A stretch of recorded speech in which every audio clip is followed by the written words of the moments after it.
from Kiara.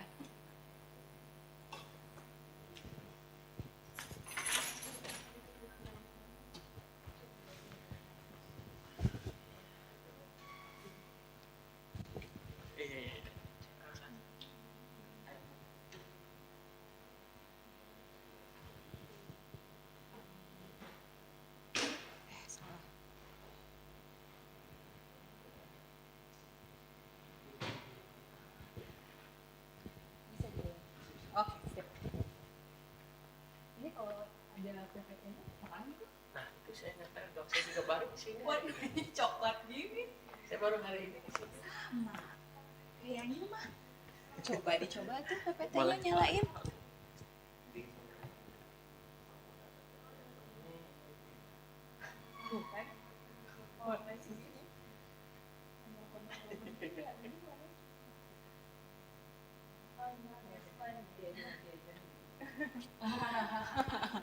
There is a pattern in the wall, so the PowerPoint cannot clearly seen, but I think we can still see nonetheless.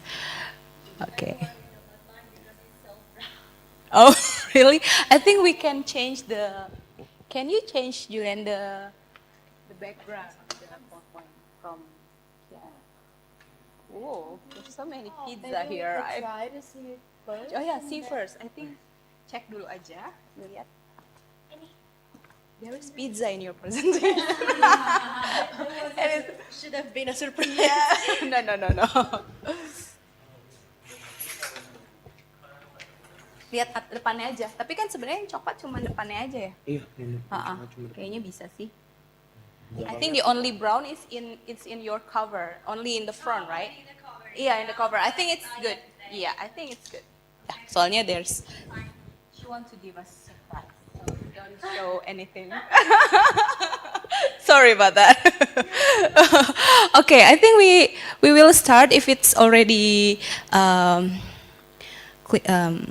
no problem with the PowerPoint, then we can start.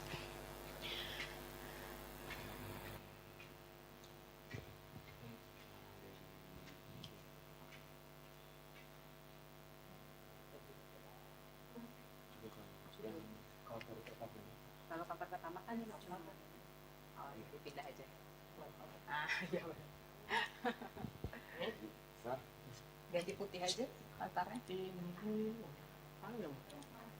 Kalau nggak apa-apa lah dia awal ini. Oh bukan ini ya, bukan background PPT.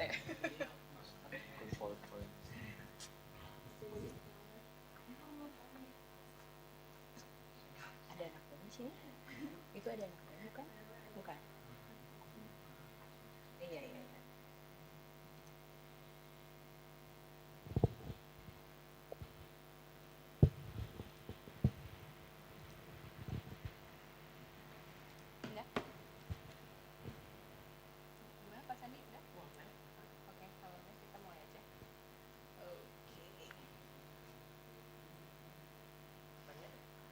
Nanti di Zoom PPT-nya berarti di-share di Nanti saya share screen. Okay. Okay, the situation of this class is this, like this. So this is all the lamps already turned on, but ternyata turned out that the room is like this. So yeah. Okay, I think we can start. The students also in online Zoom meeting. So we have participants from online. Okay, let's start. Good afternoon, everyone. Welcome, and thank you for joining us in Students Talks About. Actually, this is actually from the undergraduate medical program. So this is official from PSSK. It's not students session or students event, but this is also actually PSSK event. Yeah, so it's official lecture actually, but this segment specifically is for students for you who wants to share your knowledge, for you who wants to share your experience in research, for instance. People in Zoom meeting can hear us already, Pak Sandi? Bisa dengar kita nggak? Ya, maksudnya udah bisa dengar ya. Coba yang di Zoom, aduh nggak kelihatan ya. I cannot see the participant from the Zoom meeting, but I hope you can clearly hear me now. Okay, hi guys. Okay, we'll see. People will come. Ya, okay. Kita lanjut aja ya. Jadi hari ini, so today we will share. We will hear the sharing session from your friends, okay, fellow students. We have obviously from our fellow student, our own Indonesia, from FK Unpad, Julian and Mutia, and also we have students from foreigner, from foreign country, which is from Brazil. We have Jana, and from Italy we have Chiara. Thank you so much for being here, and I know that for you who don't know, that Jana and Chiara now have exchange program in research, right? Maybe later you will introduce yourself to us so your fellow students can know who you are, okay? Okay, Julian, Pasandi? Aman? Okay ya. Let me introduce myself first. My name is Indah and I'm a lecturer from Public Health Department. So I will be your moderator today as well as, well, kind of reviewer because our topics today is about pandemic's impact on our respective countries. We have students from Indonesia, of course, from FK Unpad who will talk about how is pandemic impact in our health system, and also in Brazil and Italy. Okay, so we want to hear how the pandemic situation, and now what is the situation in your health system, in your country health system. So we know how about in Brazil and Italy. I think Brazil and Italy have similar characteristic like in Indonesia. Like you are big country with big population, right? Italy and Brazil. You have many populations. So I think we have kind of similar situation, and we want to know how the situation in Brazil and Italy, okay? Thank you so much for sharing with us. I think the first speaker, I would like to call Julian and Mutia from Unpad. Yay, tepuk tangan. To share your knowledge. What I really like about this event is that I also want to know from the perspective of you as a student. That's why this segment called Students Talks about. I'm thinking when I planning this event, I'm thinking who should talk, and I think we want to hear from Chiara and Jana, obviously, but how about Indonesia? Are we going to invite experts? But because you are students, I think it's good to have a balance, fellow students to also talk about how the situation in Indonesia. Okay, Julian and Muti, can you please step forward? Tepuk tangan, thank you, come on. Please introduce yourself first, right? Like sekarang di semester berapa, and in academic club apa, okay? Okay, thank you, Dr. Indah, and everyone for the opportunity. Hello, my name is Julian. I'm from Fakultas Kedokteran Universitas Pajajaran, Block Reproductive System, and this is my partner is Mutia Amara. Okay, hello everyone. My name is Mutia Amara, and I'm also from the third year of medical study in Faculty of Medicine, Universitas Pajajaran, and I'm from block tropical medicine. So now I'm currently studying tropical medicine, and now we're gonna start and talk about health transformation in Indonesia, which is started actually it started before pandemic, but it's like triggered more in pandemic situation.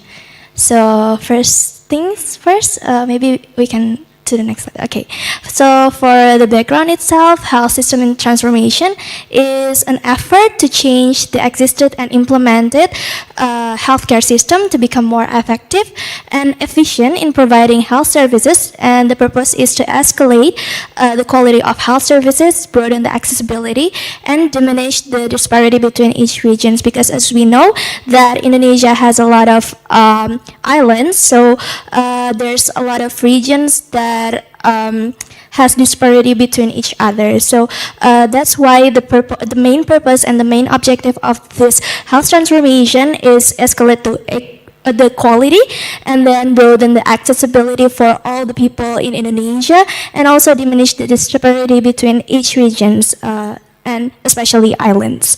Okay, for next page.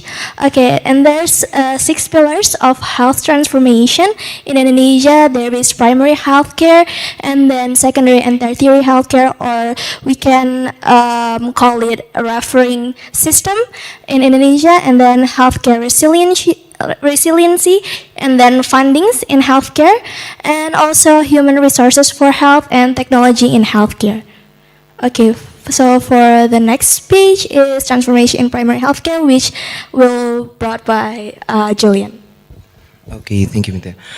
So for the first pillar, that is the transformation of the primary healthcare.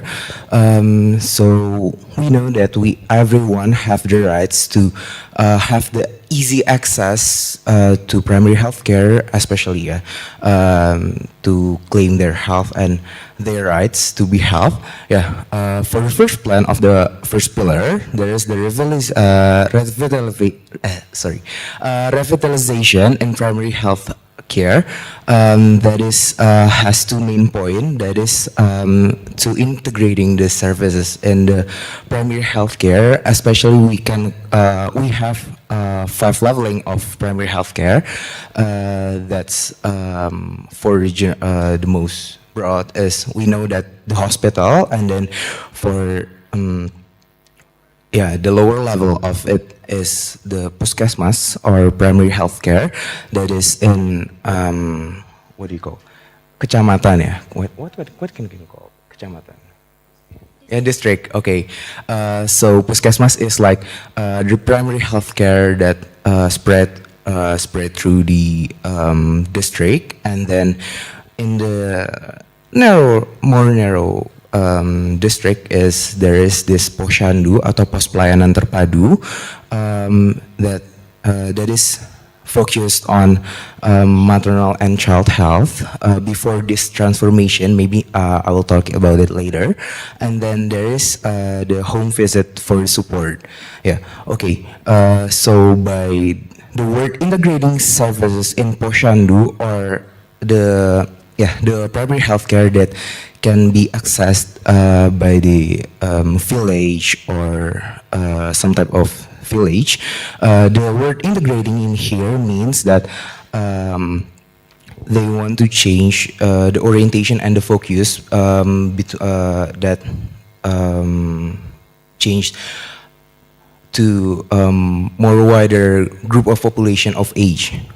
Okay, so that I've mentioned it before, in Posyandu they are more focused on maternal and child health, but in this health transformation they want to achieve they want to cover the most of the age population, like the older groups, like adolescents, adults, and maybe elderly.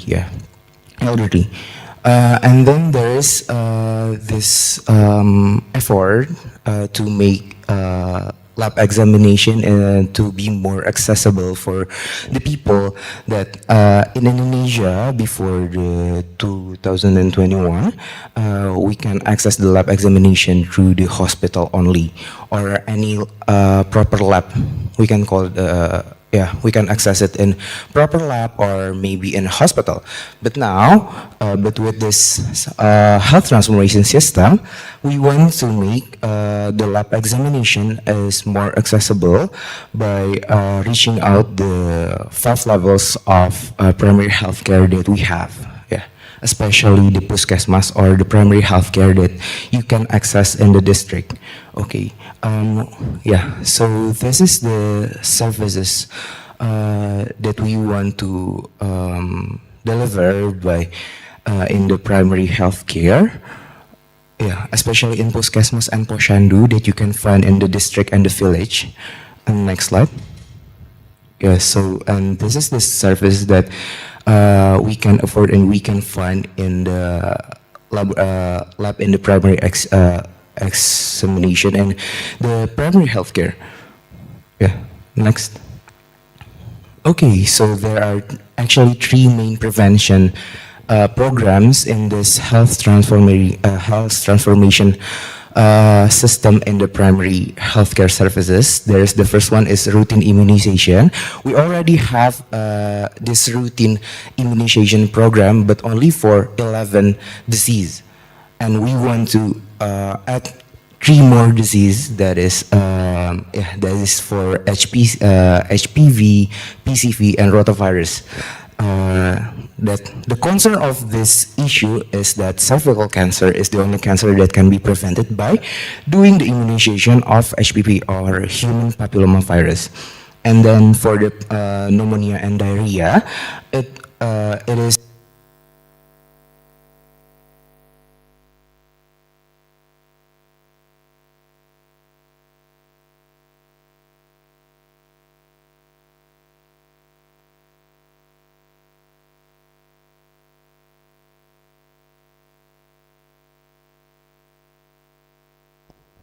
tes. Oh yeah, okay. Um, okay. Sini, okay.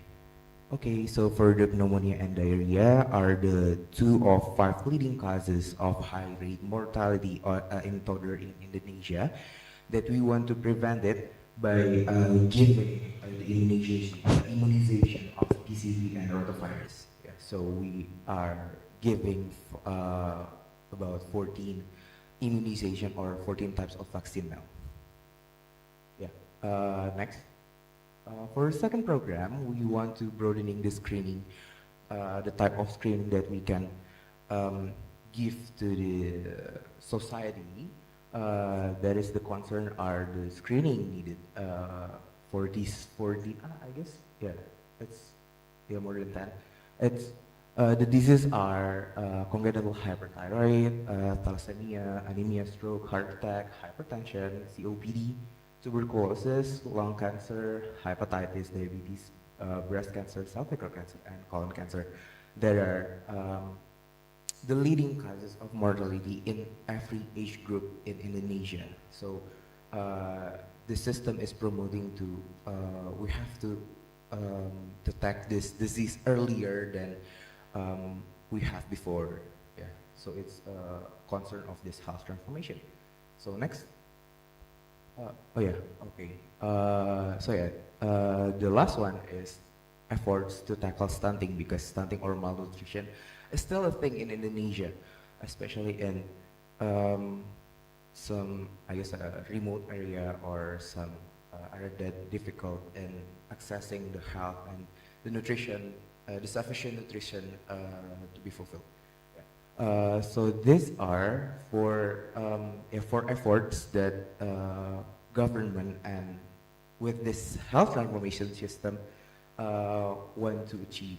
That in the effort are for the first one is increasing the amount of antenatal care from 4 times to 6 times, and in this year we already increased it to 6 times of antenatal care. That is, the first time is for the first trimester, and the second one, the other 2 for the second trimester, and the last 3 are for the third trimester.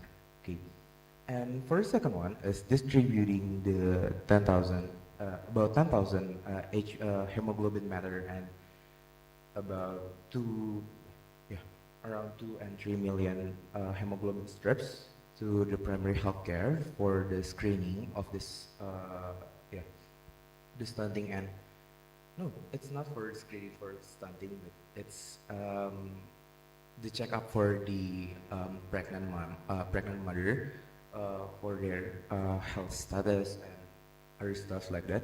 So in realization, in this year, we have already distributed for 4 million HB strip through the primary healthcare that we have.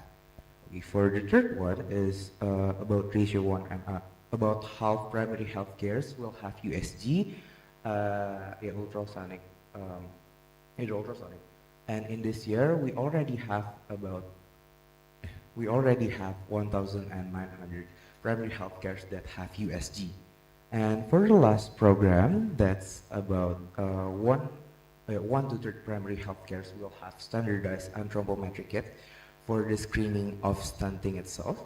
In realization, in this year, we already distribute and our primary healthcares already have the standardized anthropometric kit in 2,100. Yeah, 2,100 primary healthcares. So next. Okay, so that's the first pillar of health transformation in Indonesia. Maybe for the second one, we can go by. Okay, we're gonna move to the second one, which is transformation in secondary and tertiary healthcare, which is it's every city. The goals is every cities in Indonesia have referral hospital to treat catastrophic diseases. And what does catastrophic diseases means? This is two kind of classification, which is the first one is the disease have to be the cause leading of death, and there's high funding burden for that disease. And for the data from 2019 and 2020, stroke and then heart diseases and cancer and also renal diseases, or you can call it uronephrology diseases, is for cause leading of death and which requires high fundings. Okay, for next. Okay, so what problems need to be solved is the first one is services that meet the competencies are not evenly distributed yet, because as I told you that a lot of islands in Indonesia, we have a lot of islands and also rural areas, and which eastern part of Indonesia also kind of like mainly stated as rural areas, and 3T which tertinggal, what is it? Oh yeah, left behind areas. So that's why services that meet the competency have to be distributed evenly to each regions. And then second one is limited facilities and human resources for particular services. From the data, there's like bring installation for heart diseases is still limited to each hospital. So that's why it's still it was a problem for limited facilities and human resources, because we also need specialties for doing the treatment and also the therapy and stuffs. And then the third one, the point one, and then the second one accumulated to the longevity of a waiting list, because we only have like limited access to hospitals that has that kind of treatment and also services. So that's why the longevity of waiting list is kind of long list. Okay, so for next.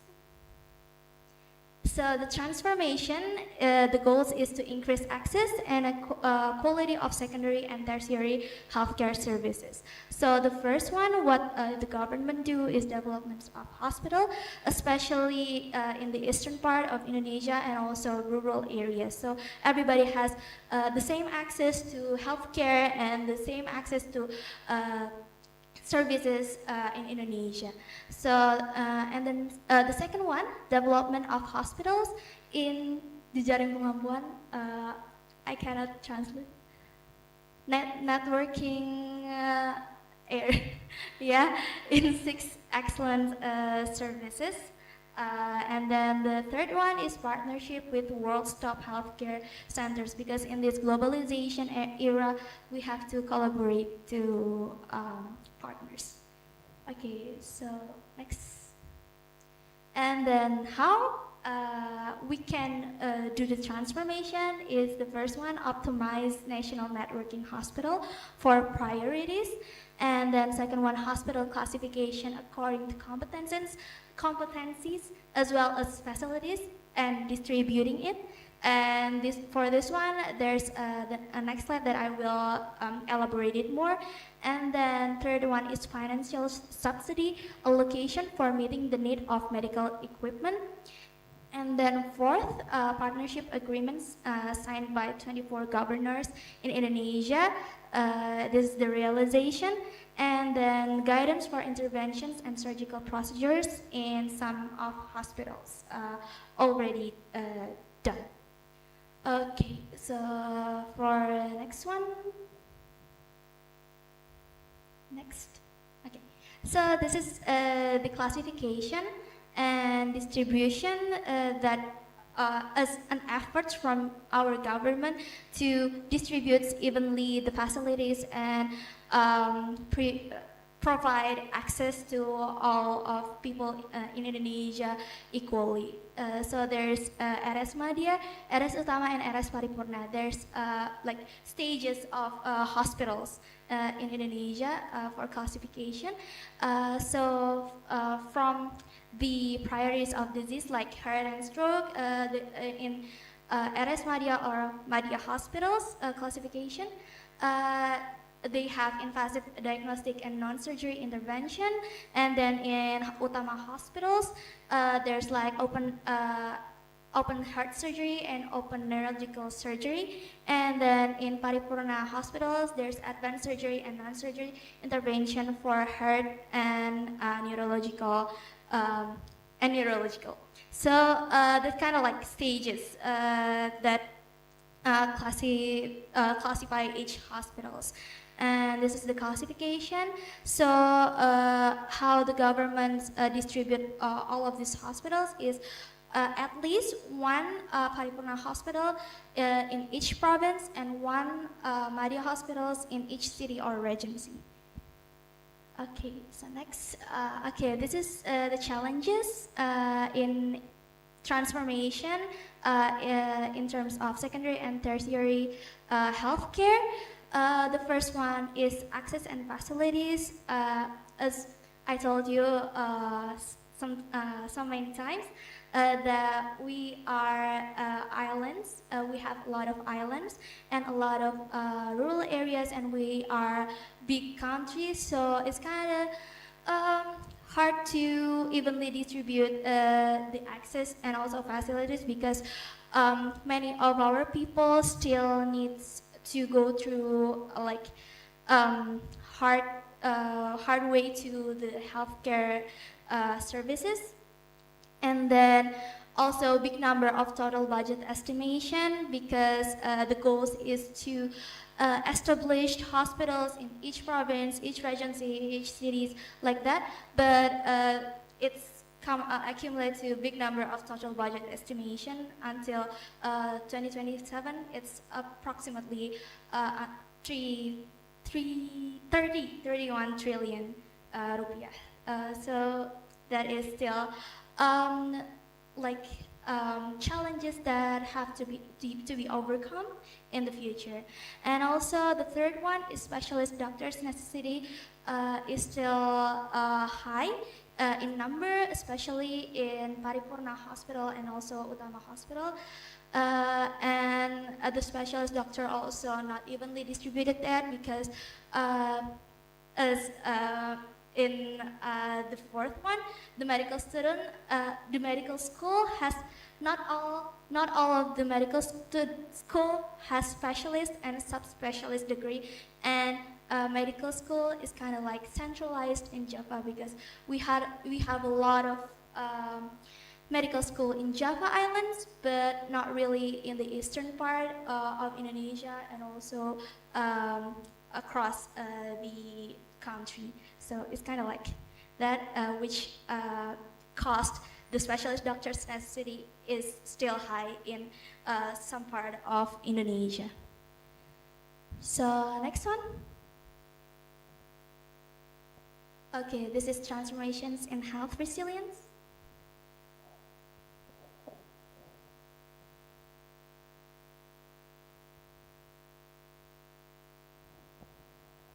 Okay, for next pillar, that is the health transformation for health resilience. In short, we Indonesia want to be independent and be prepared for any emergency situation.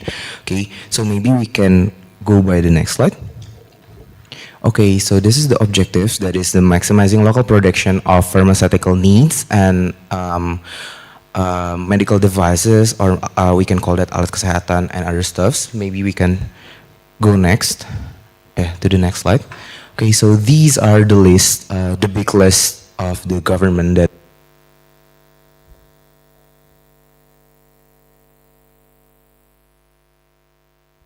Okay, so these are the list that the least effort.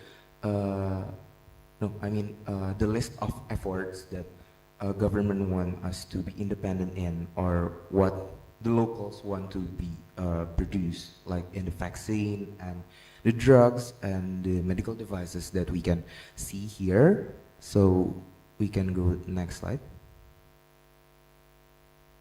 Yeah. Okay. So preparedness to face the health crisis. This is very a huge issue for Indonesia, that we don't actually have prepared for the pandemic situation. So in this health transformation system, we want to be prepared for the long terms.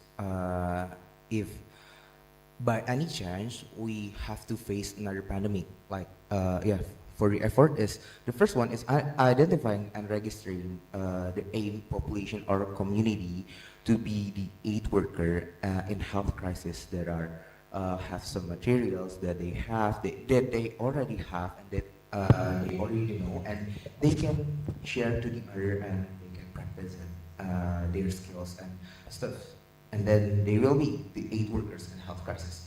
And for the next, these aid workers will be given some trainings by the government and the stakeholders of this, that will provide them the needed skills in health crisis such as pandemic, such as the skills is basic life support. And then for the last one, that occurs when the pandemic situation or how, yeah, when the immediate response is needed in the national and regional scale. Yeah, when the emergency occurs. Yeah, okay. So. Okay, so for next one, I think I'm gonna speed up and kind of like summary for the next three pillars. So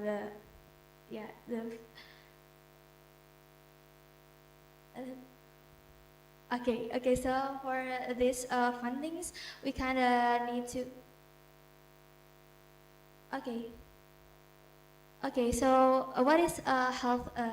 So I'm gonna conclude all of the health transformation. So the next one is gonna be fundings, and then technology, and also health resiliency. And to conclude all of that is that we were in pandemic, and they're like significant changes in economy and then healthcare and all of that. And what we want to achieve is the health resilience in our healthcare systems. So that's why we need to strengthen these pillars, because there's fundings, and then there's also like technology, which are escalate and elevate in pandemic situation, the needed of technology. So that's why we need to adapt to this situation. So probably that's all we can conclude from this health transformation in Indonesia. Tangan boleh? Yeah. Okay, thank you Mutia and Julian. Sorry that I have to cut your presentation. Wonderful. Because we have limited time and we have two other presentation that from Brazil and Italy about their health system situation after pandemic.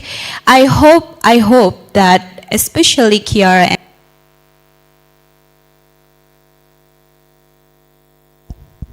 and Julian presentation that because of the pandemic, we kind of slap in our face that our health system is actually not resilient enough for facing pandemic, or maybe it happens in all other countries. So that's why we want to know what happens in Brazil and Italy, whether you prepared during the pandemic 2 years, 1 year ago, 3 years pandemic.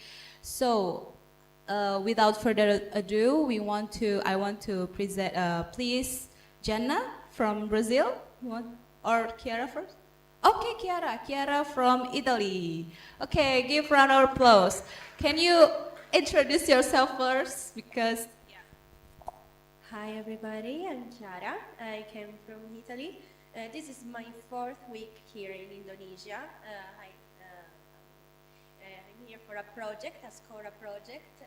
It's about a project that is being led from Dr. Hannah, and it's about neuroplasticity. So I applied for this project, and I'm here in Indonesia. It's a wonderful country, and I'm really glad to be here, and I'm truly honored to be here speaking with you. So thank you for this opportunity, and I hope I won't be too long. Okay. Okay.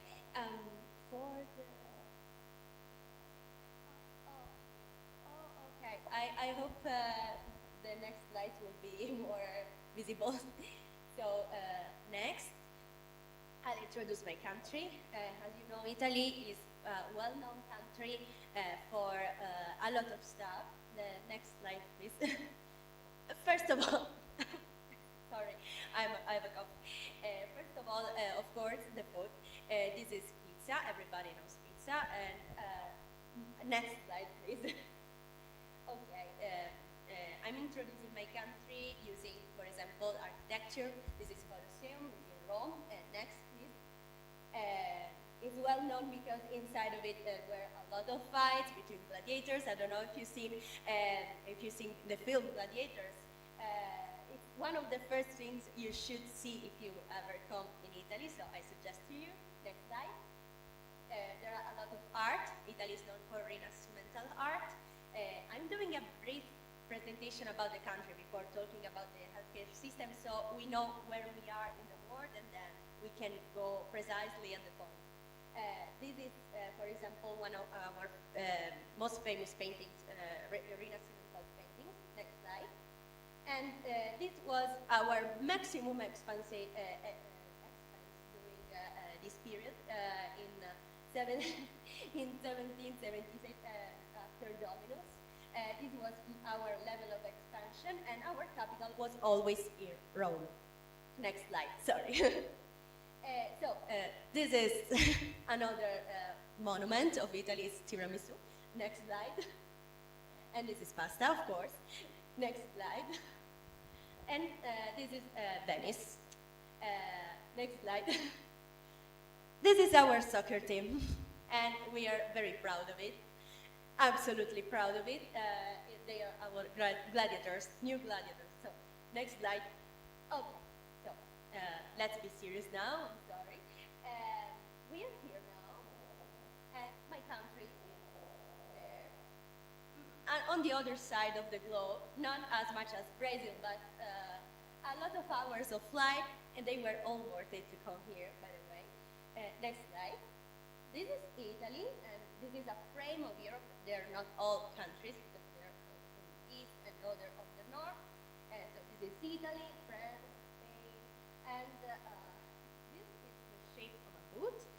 Next slide. But my oven is this one inside of the big bagel. That's one of my mom's And my city is here, Palermo, and here is Catania. Now we have a collaboration between Universitas Padagjaran and Catania about some other projects.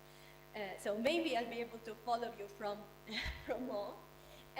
Okay, so we have two main islands. This is Sicily and this is Sardinia. They are really different, even because we have different dialects, different languages. And this is the north of Italy. We have a lot of differences inside this little country because it's really little comparing it to Indonesia. So we have less population. We can manage it better, I can say. But just because it's little, we don't have too many people to manage. So next slide. This is my city. This is Palermo. I don't think that you can see it, but there's sea, there's mountains. This is the city. There's the salt. So I don't think you can see it. But this is my city. It's Palermo. It's in the north of Sicily. If you want to come, you're welcome. Next slide. Okay, this is demography of Italy. As I said, population is not as much as Indonesia, absolutely not. We are, for the last instance, this is our National Statistic Institute. We are 61 million. And so, what's the big problem of Italian population is the fact that we are one of the oldest countries on Europe.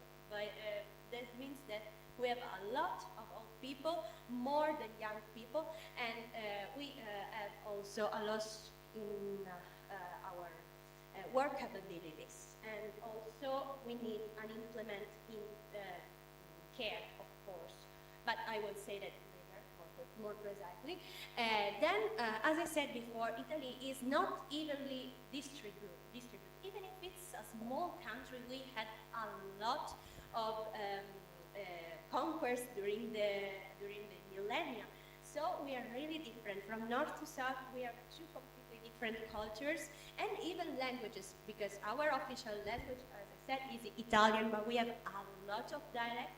In my region, for example, in Sicily, we speak a language that is not recognized, but it's just like Sundanese and Javanese. That's a big difference. For example, we have a lot of Arabic words, or French words that in Italy, the continent, they don't understand. Also in Sardinia, they have a completely different language. And in the north, they speak a mixture of German, Italy, and French. So it's really difficult when somebody studied maybe in Sicily, and then he has to go study in the north, or even start to practice in the north. Because if a little lady come here in the ER, you don't know what she's saying. Then, there are also religions. We are a laic country, but we have a lot of human groups. We have a lot of religions. The main one is the Catholic, Roman Catholic, of course, because we have the Vatican. But we have a lot of different religions, so we can consider ourselves a laic state. The next slide. Okay, now let's talk about our healthcare system. We can see that, I'm sorry, you cannot see the slide. Next slide. I don't know if it's clear. By the way, our healthcare system changed after the Second World War, because as everybody knows, we lost the war. After that, in 1947, we had our new constitution. And in this constitution that was finalized in 1948, we had a lot of change in our healthcare system, because we went from a difficult period, a war period, and before that we had monarchy. And during monarchy, we didn't have access to primary care as well as now, of course. Not just because of the improvement of technologies and stuff, but because people weren't considered as well as we do now. So we started in 1948, but We had a lot of other laws and other amendments that changed our law and our healthcare system, starting, for example, from 1978. We had our 8833 law that is really important because it goes to highlight all of our beliefs and our concern about the people. And then, let's say, oh yes, even in 1978, we had an important statement that was about decentralization, because before the monarchy, before World War II, everything was statalized, everything was under the control of one people, and they didn't delegate powers. So what does it? This led to differences between regions, between cities, between countries.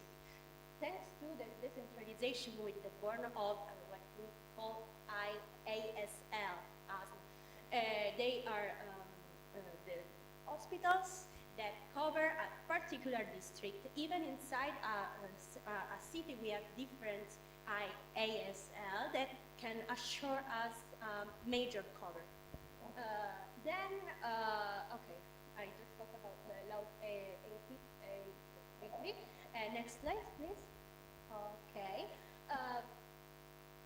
These are our fundamental. These are also our fundamental knowledge. Okay. This is about the coverage. Who does it pay for our healthcare system? Everybody does. We use a lot of. We have taxes.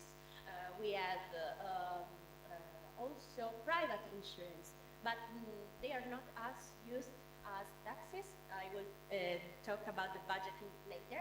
But the fact is that through universal coverage, we are able to give assistance to everybody.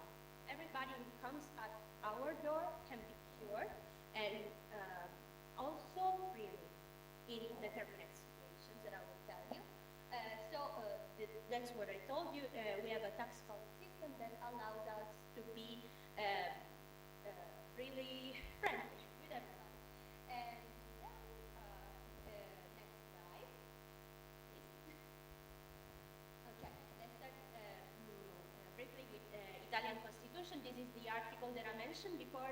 This is in 1948.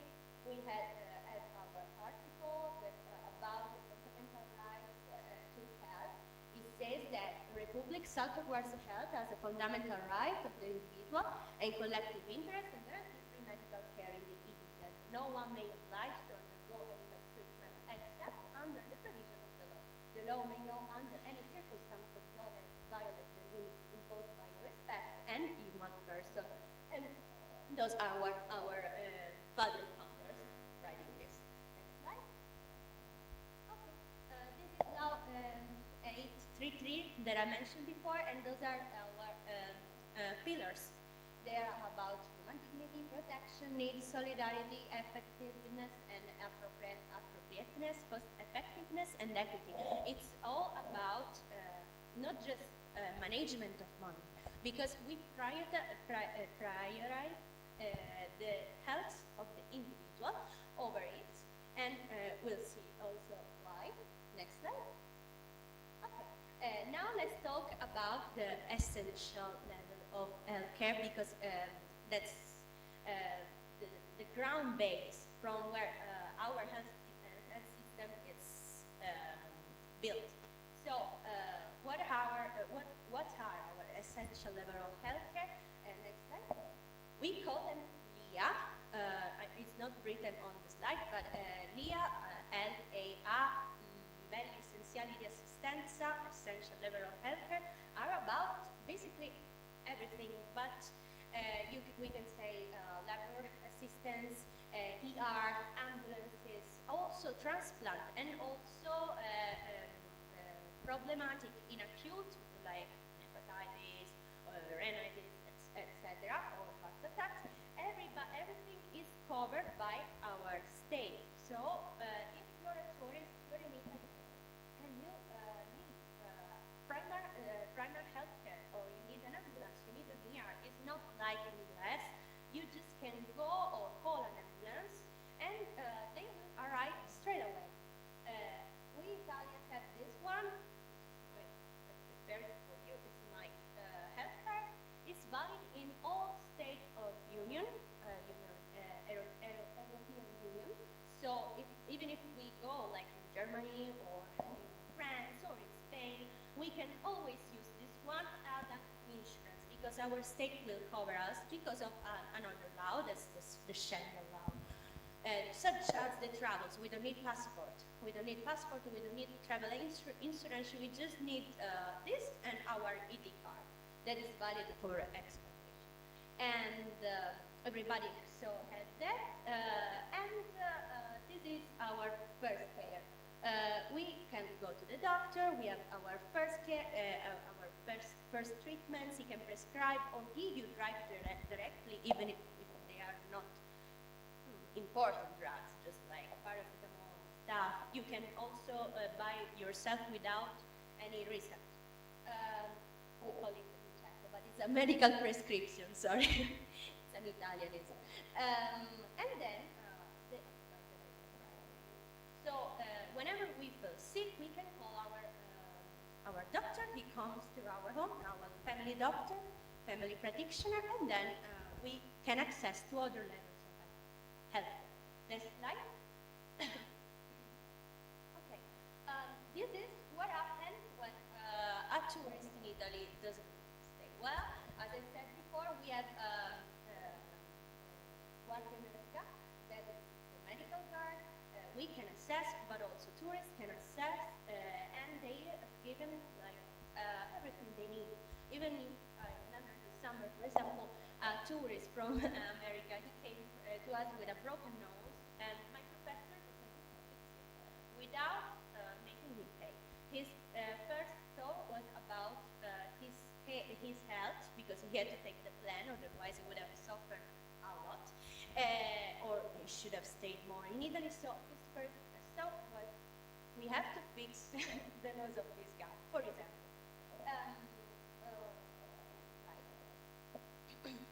Okay, this is our second level of assistance. American, I guess, is the specialist visit. If our problems are not fixed with the medical practitioner, we can go to the specialist, and we can do it easily. We can even we don't even have to pay if our the disease is covered, and if we have the natural insurance that is covered by our healthcare card. So we just need to go to the hospital, to an office that's called POOP, to take our ticket and then go. The problem about public health is that it's well structured. Is when it has been, I think for the first time, it was a great system to cover everybody's needs, but effectively we have long waits. So it's really difficult to access to the primary care as short as you need. Next slide. As I said before, tap another sign, please. Okay. So, as I said before, we finance our healthcare system. How are we able to give free assistential care, even to strangers, even to people who doesn't pay tax? First thing, as I said, is the tax funding. Is the first pool of money that we use and as I said before, we just give part of our income, then they can use it on healthcare. Next slide. But we have also other type of fundings. Those are, for example, private. For example, we can also use allocation of funds. When we use allocation, where we use allocation of funds in different agencies or in different workspace, in which it's essential to have another insurance. For example, if you work with trains or if you work in factories, you need to have another coverage because you can occur in every kind of accidents, and they are different from normal people. So you need to be covered in this case, and this is a kind of private thing, but everybody inside the workshop does it. So then also the government budgeting, of course. For example, we recently received the PNRR, that is a fund that was given by Europe to Italy. So we are trying to manage in order to evolve our system and give more assistance care and prevent all the stuff that I said before. Next slide. Okay, as I said before, we give access to our healthcare system to everybody. We have an important issue in Italy, and this is the problem of immigration. Those people came from basically from north of Africa, but not just from that, from all, for example, Albania, but most of them are from Tunisia or Algeria, and also other states in the center of Africa. So they have to do a lot to travel a lot to go to the coast and to go inside these tiny little ships. And with that, they cross the sea between Africa and Sicily, and they come to our coasts. Most of them are already dead. Some of them die during the travel. It's an important issue that we are trying to accept, manage better than we can, because there are a lot of human lives in strikes, a lot of women who lost everything, and also a lot of them also deliver during the travel inside our ships and inside the hulls. There are ships that are not stabilized, but that are used to give primary care to all of these people. We have a lot of integration in Sicily, and it's a concern, but our first thought is to give this person primary access to the care, to health care. Even when there was Ebola, because we had Ebola in Africa, and then a lot of people escaping from war, they had Ebola. So we managed also this kind of situation, this kind of pandemic, and it was really concerning. But everybody received primary self-care, and they didn't pay. Next slide. So we have a lot of challenges. As I said, our healthcare system is not perfect. It was think to be for everybody in order to satisfy everybody's needs, but we have a lot of problems. First of all, aging population. It means that we have a few doctors, and a lot of old people to care that we have to care about. For example, we also assist to increase of the disease, and so the care should be more than the one that we already provide. We also assist to lowering of the burns. So this is just one side process. Okay, as I said, sustainability. Even if we received a lot of money from Europe recently, also after the pandemics, and as I said before, we have a shortage of healthcare personnel. When we had our first wave of COVID, in fact, during the first wave, a lot of medical students who was already graduated started working as a doctor because after our medical studies, we have to do some of their years, we call it habilitation. If you want to become a medical doctor, a family doctor, 3 years. If you want to become a specialist doctor in every field, you have to go from 3 years to 6 years. But medical students, during the first wave of COVID, they started to work and getting paid as a normal doctor because we need a person to take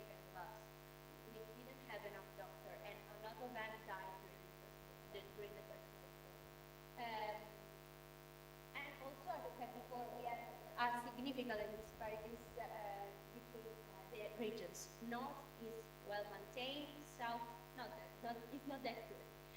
Well, so next slide. Okay. Also, we need to strengthen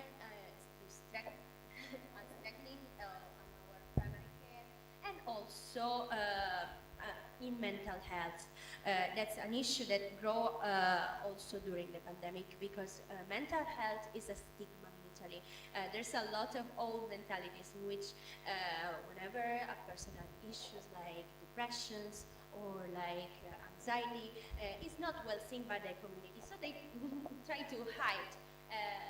So we instead are starting a lot of campaigns for mental health and also budgeting. So if we are students, if you were students in Palermo, you could have access to a psychologist. We have psychologists in every faculties, and we can go to him if we need it during exam session. It's perfect.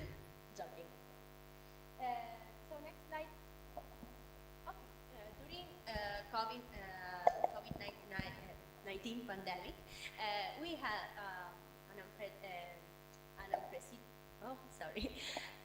unprecedented challenge to SSN. That stands for Sistema Sanitario Nazionale, Sanitary System, National Sanitary System. This is our president, former president. During the pandemic, our government was recently founded, so he started to appear every 2 weeks to give us new amendments.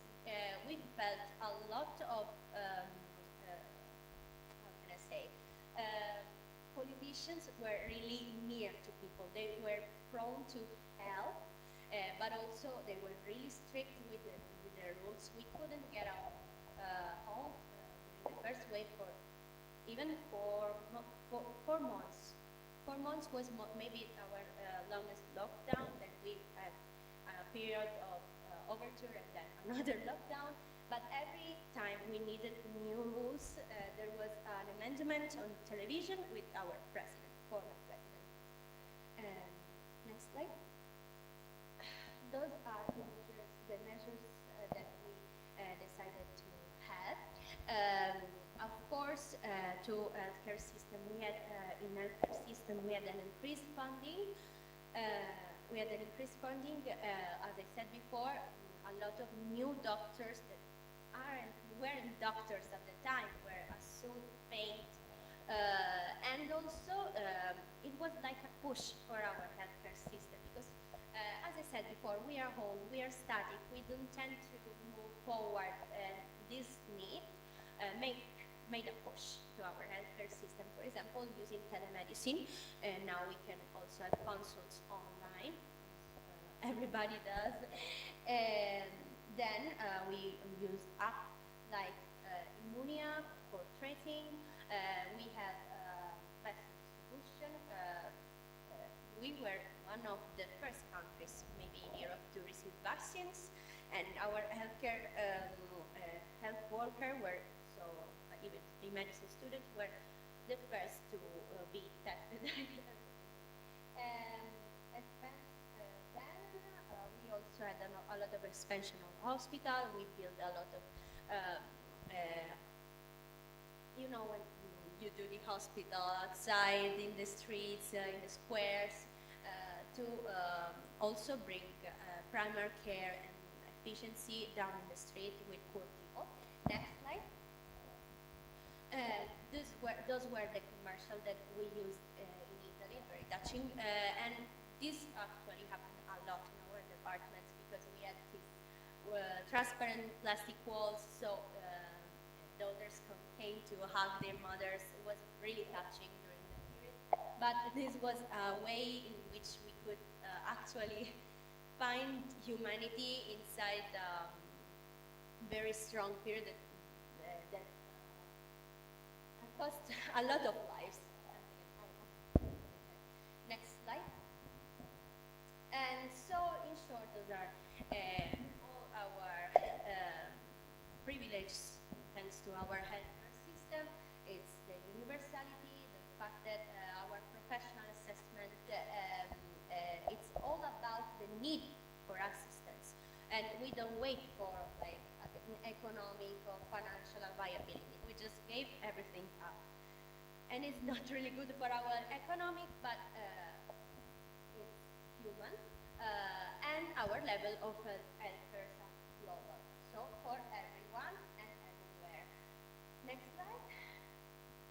So this is it. Next slide. And I will leave you with this Lady Gaga quote. Say that in Italy we don't say I love you, we say I wish you the best in everything you heart desire. We don't want to express our feeling towards you, but also asking you to be kind to yourself.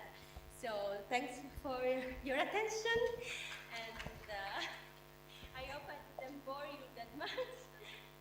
Thank you so much for your sharing, Kiara. Once again, give her a round of applause. Very good. I still remember. I don't know whether you see the news when the first wave of pandemic in Italy, when people said in the news said that the people in the north, north running to the south because right. I'll answer this question briefly. Yes, our first case of COVID-19 was in the north. It was actually in Veneto, or Venice, near Venice. So we have our first case, and people went crazy because there was a lot of media pressuring us, and they tried to escape from the quarantine, and they went on trains and came all to the south, bringing us, of course, a case of pandemics. In Sicily, we have had our first case like 2 months and a half after the first case. So we managed to stay in our health, but it wasn't possible for a long. But let's see. Oh yeah. I will open the question later. Yes, please. Thank you, Kiara, for your sharing with us. Okay. Now we have the last but not the least presentant from Brazil, Jana. Pak Sandy, where's the presentation? Okay. So both of you are from postgraduate student, postgraduate, or already medical doctor at the moment. Oh, last year in bachelor. So already in postgraduate. Ah, okay. So you're in your 5th year as well? 6th year. Okay, 6th year, and you're in the 5th year. Okay, please, Jen. Hello. Could you go back to the first slide, please? Oh, thank you. So, hi guys. It's the light, like, reflecting. Oh, I'll come here. So, my name is Janaína, as you can see, but you can call me Jana. I'm in the 5th year of medical school, and I'm from Brazil. I'm here for a month for the SCORE project. So, let's start the presentation. Are you guys listening to me? Is it okay? The volume? Okay. So, I've separated the presentation about Brazil's healthcare in 4 main divisions. First, I'll briefly introduce to you Brazil, and then we're going to talk about the demographics, the diseases. Then I'm going to focus on the healthcare, and then talk about our challenges. Okay, next slide. So, a brief background on Brazil. Next. So, this is Indonesia. This is Brazil. It's really far. It's the other side of the world, literally. So you can imagine like 32-hour flights. Yes, we have that. So it was a long journey to come here. I came. So next slide, please. I came from this state, so I had to go to São Paulo and then Dubai and then Jakarta, take a train and come here. So the long journey. So Brazil's population is really big, kind of like Indonesian population. We have 203,062,500 512 inhabitants and about 24 inhabitants per square kilometer, which is a lot of people. But still, Brazil is a country of continental dimension. We have 8 million kilometers, 500,000, and 8 million kilometers squared. So it's a really large country. We call it a country of continental dimensions because it has not only longitudinal dimensions, but latitudinal dimensions too. We have every kind of climate you can imagine.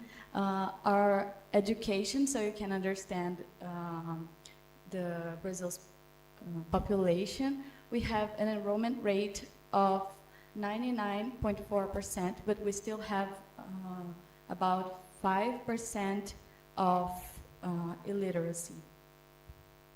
And our climate, we have a lot of climates: equatorial, tropical, subtropical, semi-arid, and highland tropical. Next slide, please. So religion is a big thing for us. We have 89% of the population who believes in God, and only 76% of these people follow religions. We unite a lot of religions. We have syncretism in which we combine different religions. And 70% of the people who follow religions are Christian, and 5% are other religions. So this is one of our most famous monuments. It's the Christ the Redeemer is the name.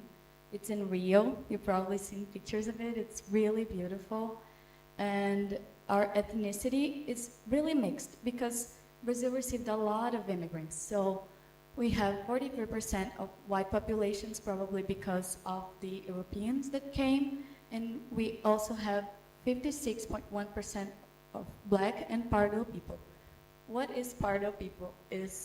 We call them Pardo, the mixed race. So it can be native and white, black and native. It's mixed. They don't know their origin, so they can't tell which ethnicity they are. And this is a result, of course, of historical erasement of their families, their immigrants. And our political system is a presidential system with 4-year elections. And we are in a federative republic, which means that our central government has a lot of power, but this power is distributed across the states. So just to understand, we have really different landscapes, which make it difficult to outline political actions for all of Brazil. That's why we have to divide our power through the state governments. So this is São Paulo, this is Rio, and they both are what we call the Atlantic forest. This is Caatinga. It's a climate that we only have in Brazil.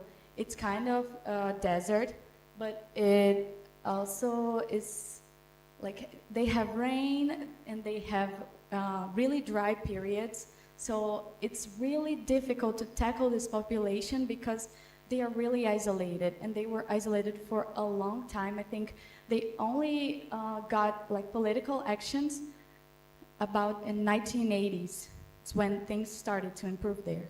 And this is Cerrado. It's like a savanna. It's in the middle of Brazil, and it's been really threatened by livestock and agricultural, the masters of agricultural plantations. Next. This is a famous painting of a Brazilian artist called Tarsila do Amaral. It represents the workers of industries. So we can see there are a lot of different faces because Brazil, there's no like a Brazilian face. Everyone is really different. And so let's talk about the demographics. The Brazilian population is distributed in a very different way across the whole country. In São Paulo, you can see it's the second most populated city in whole Latin America. The first place is Mexico City.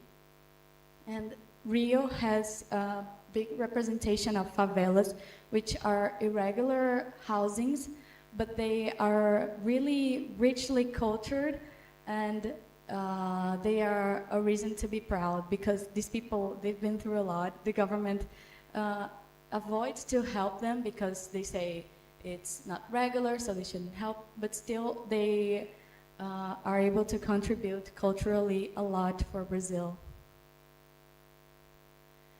So these are the people from the Caatinga. They live in the desert. They have to carry water like this, and it is improving, but there are lots of areas that are still suffering with the dryness.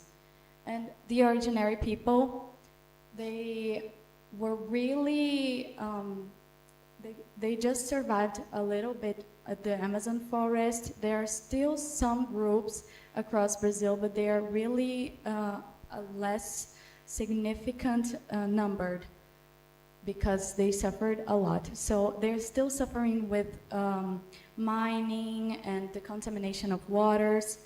So they are still a problem we should tackle because they don't have a lot of access to health. So there's even a program for doctors that they can join the military and they can join these people through the rivers because their main way of transportation is through boats. So it's really hard to achieve this population. Next. So you can understand a bit about Brazil's demography. Our infant mortality rate in 2021 was of 11.2 deaths by 1,000 live births, and our life expectancy has improved a lot. This is in 1940s they were like about 42 years, and now it's about 72, 74 years, which is really impressive. How it shows that our health system is going through the right way. Something that we're doing is right. And our households with sewage are just 63.2%. This is due to a lot of political problems because it's hard to connect the house to a sewage system. So it still suffers from that. But 60% only have completely untreated water. So our water system is improving as well. Next. Tuberculosis is also a problem in Brazil. So we offer effective treatment coverage to 61.8%. This is due to the target population of tuberculosis, which I guess you guys also know that tuberculosis usually affects the more immune-suppressed population, which are the ones that the health system couldn't reach. So that's why it's so hard, and also because of the latent phases of tuberculosis. And Brazil also has a problem with HIV, so it is important to note that our antiretroviral therapy coverage is about 74%. We really tackle this issue. And prenatal care coverage, which means at least 4 visits to the prenatal care, is about 92.3%. And the neonates are protected at birth against neonatal tetanus is about 96%. Next. So our country, as most of the countries, have gone through an epidemiological transition. At first, we were really affected by the infecto-contagious diseases, and now we suffer more from non-communicable chronic diseases than the infectious diseases. Of course, this was due to patterns of aging through health system. Oh, no, you can. Next, please. This was due to a lot of structural changes, also demographic transition, not only epidemiological, but then you can see that in 1930s, we were really affected by infecto-contagious diseases, And now we are more affected by cardiovascular, cancer, and also violence. So about our healthcare system, this I'm going to explain later what it means. But it's something that we are really proud to talk about in Brazil because it is a conquer, the people conquered the health system we have. So, we're going to go through the history of the healthcare system. In 1989, it happened the Republic Proclamation, in which it wasn't democratic. It was basically a military coup. So the treatments were offered only for those who paid or by charity institutes. Then in 1923, things started to change thanks to the Eloy Chavez law, in which the companies, they were able to offer retirement. So it was the beginning of Social Security in our country. It was, the Eloy Chavez law specifically was about the railroad workers. And then in 1966, we had the INPS, which is Social Security, but only for formal workers. So the company said, oh, I am going to offer you this. And if you didn't work for a company that offered this, you didn't receive Social Security. And if you work informally, as in people who work in houses or people who work on the streets, they have their own business, they don't receive Social Security. So these people didn't have access to hospitals at all. They were charged for every procedure they did. And in the 1970s, it's when things started to get close to what they are today, because we had the sanitary reform in which the sanitary professionals, which are doctors, are nurses, they started to notice that they had to look at the population as a whole and not only to individuals. So it was more important to offer health for a population than to only formal workers, as it was before. So our sanitary reform was our civil movement in which we wanted to revolutionize the whole idea of health. Health wasn't treatment, health wasn't cure, but health was also prevention. So in 1986, we had the 8th National Health Conference, which reunited all these people. They are mainly doctors and medical students.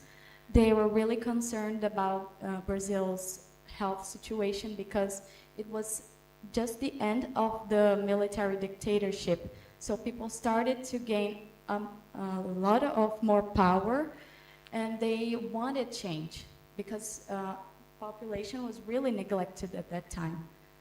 So the National Health Conference proposed health as a duty of the state. And all this, oh my God. Okay, next. Okay, so in 1988, we had our constitutional reform after the military dictatorship. So our health system is called the unique health system, and it is stated in the Constitution. So whenever politicians try to change it, they are vetoed because they can't change. It's in the Constitution. So health was a social achievement. That's why we are so proud to talk about our health system. It was ensured as a duty of the state, and it is stated in the federal constitution. So health is everyone's right and the duty of the state. This is in our constitution in the article 196. Our healthcare system has principles that should be followed. They are the structure of the healthcare.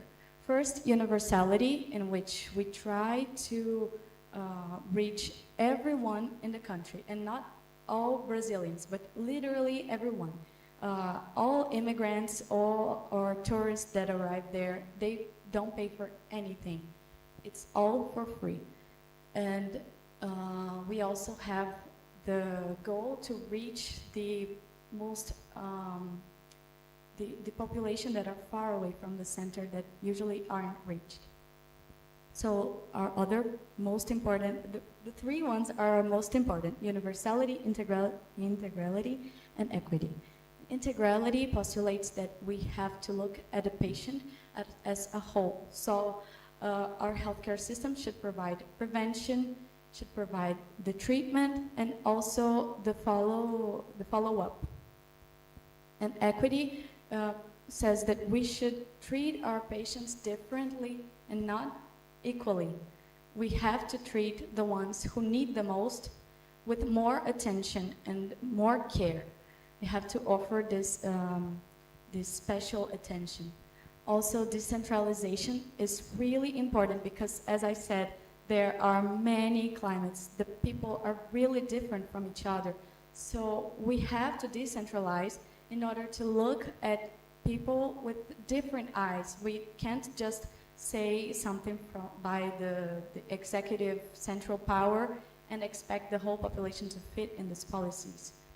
So that's why we decentralize. There is a regional power, there is a state power, and then the country power. So the other principle is regionalization and hierarchy, which regionalizing, it's this division, and the hierarchy is that the local power is supposed to execute. The government of the states is supposed to finance and manage the financing, and the country's power is supposed to write the laws and make sure everything is correctly arranged. So the hierarchy says that every healthcare level, they should follow the order, which I'm going to explain later. The social participation is also really important. As I said, it is a social achievement. So we should maintain the social power.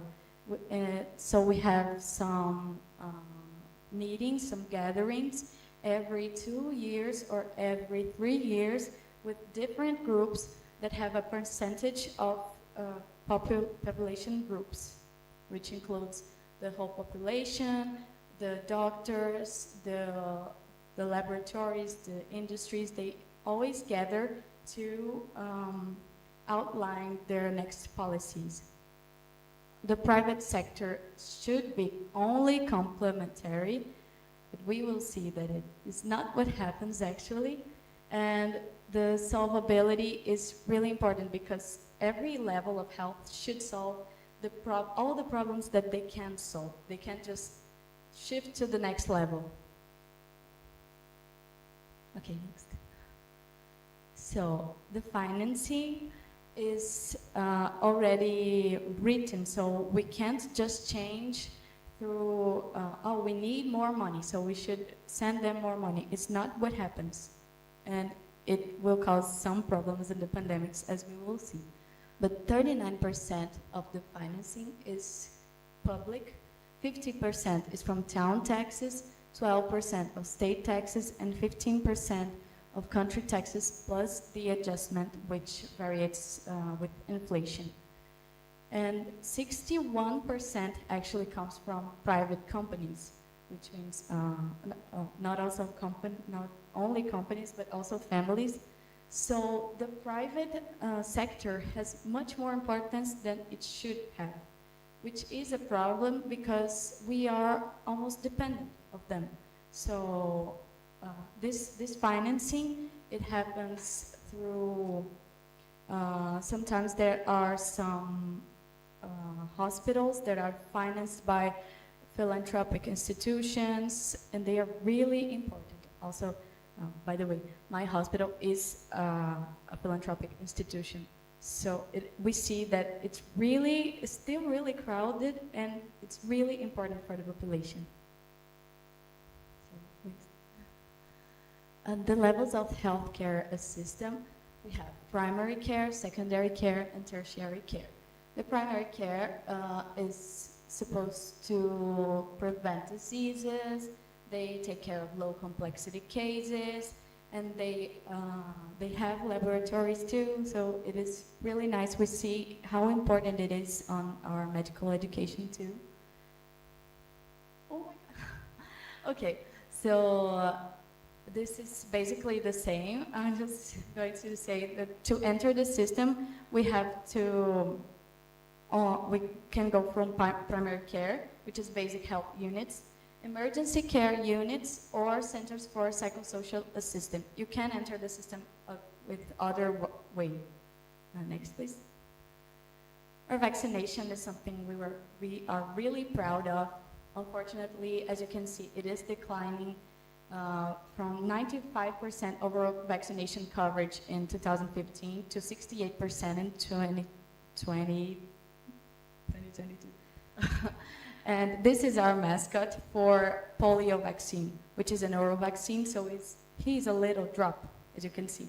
He is really important because he was one of the reasons why we could eradicate polio.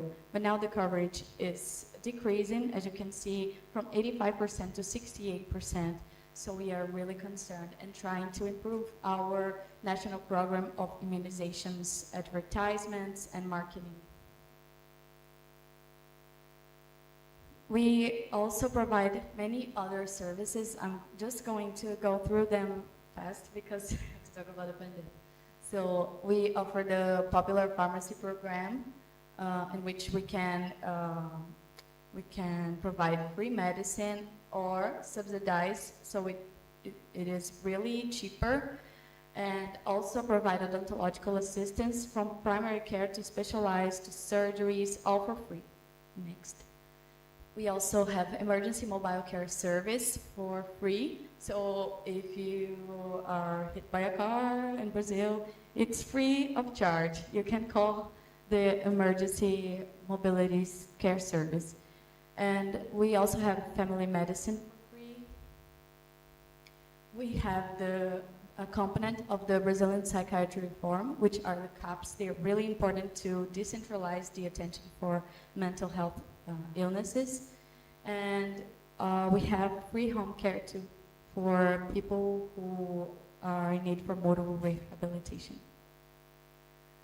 Our challenges and future perspectives. First of all, I would like to divide our challenges in 3 groups.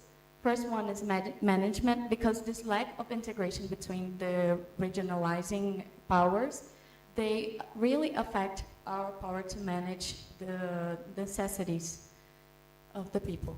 So we have a lot of subfinancing because there's a segmentation between public and private systems, because of course, if they have access to private system, and the private system is not as crowded as the public system, the people who can afford it migrate to the private segmentation. So this makes the population be the healthcare system be sub-financialized. And the access problem is because we are in a huge country. So there is a lack of infrastructure in some regions. There is a difficulty in scheduling appointments because we don't have enough healthcare professionals. And it's also cultural because there is a disbelief in the system. People will think that the system doesn't work and it doesn't offer as many things as it does offer, so they migrate to other systems. And this is something we are trying to battle against. So about COVID-19, it really exposed our issues with our 3 main principles, which are universality, integrality, and equity. So our universality was tackled because our healthcare was needed to provide for all people. So how could we offer COVID-19 tests if they can't even schedule an appointment? So this was really a challenge. And also integrality, because the peripheral cities, they suffered with less COVID tests, as I said, less ICU vacancies. They had to open field hospitals everywhere across Brazil because we didn't have enough ICU vacancy. And equity was really brought a light too, because we really need to prioritize urgent cases and also decentralize the management so we could see which cities needed most investment from the government. But this is something that even though we had a lot of challenges, a lot of difficulty in acquiring vaccines because of political inconveniences, our health ministry opened an emergency budget of 5.5 billion reais, which means about $1 billion, allowing Brazil to obtain 100 million Pfizer doses and more 50 million AstraZeneca and Fiocruz. Fiocruz is a laboratory from Brazil. So we literally produced our own vaccines because the government was not wanting to buy vaccines. So we said, okay, we'll do it. We have CoronaVac and AstraZeneca. We bought inputs from China to produce CoronaVac. It was produced by Butantan Institute, located in São Paulo. So it was the first vaccine provided, and it was really effective to control the big COVID waves. And also AstraZeneca Oxford was produced by Fiocruz, which is located in Rio de Janeiro. So in 2 months, only 2 months of vaccines, we could achieve more than 190 million people, which is more than 80% of the target population with their first dose, which caused an incidence and death to drop by 60% in only 2 months. In 4 months, we were the 4th main country to apply vaccines. So the students also participated in the vaccination process. This is me. I was a volunteer to the vaccination process. And we not only applied vaccines, but also participated in the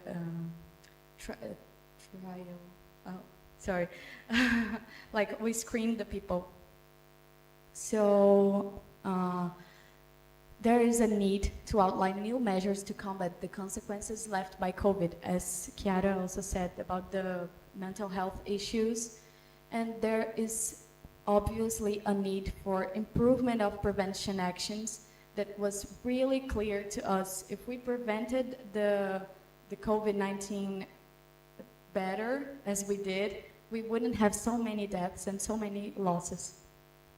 And also technology, it's really necessary to invest because we have really good scientists, we have really good students, we have excellent universities, so we should invest more. We could literally produce the vaccines because the government didn't want to buy. So they noticed that it is something that they need to improve.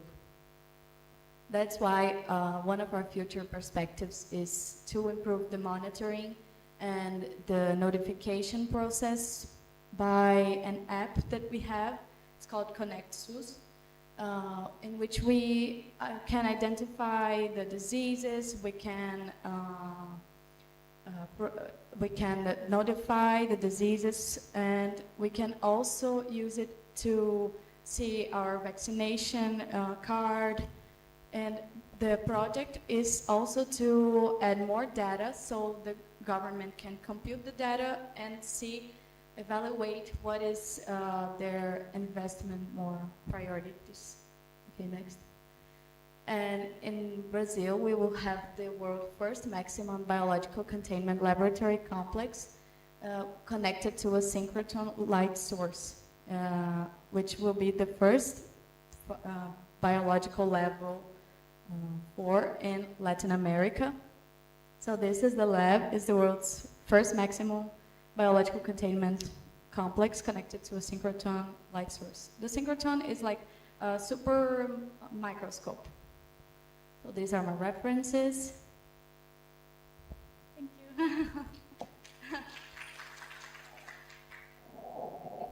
Janaina and Chiara, thank you for your wonderful sharing, and also from Julian and Mutia. I think we still have time for questions from the floor. either from online or here. Do you have any questions for all of the presenters? Aan, Fahmi, and then, I don't know, Shauki, oh yeah, and then Wildan, sorry Wildan. Ada yang bertanya di Zoom, nanti dilihat ya. Mungkin pertama first from Aan.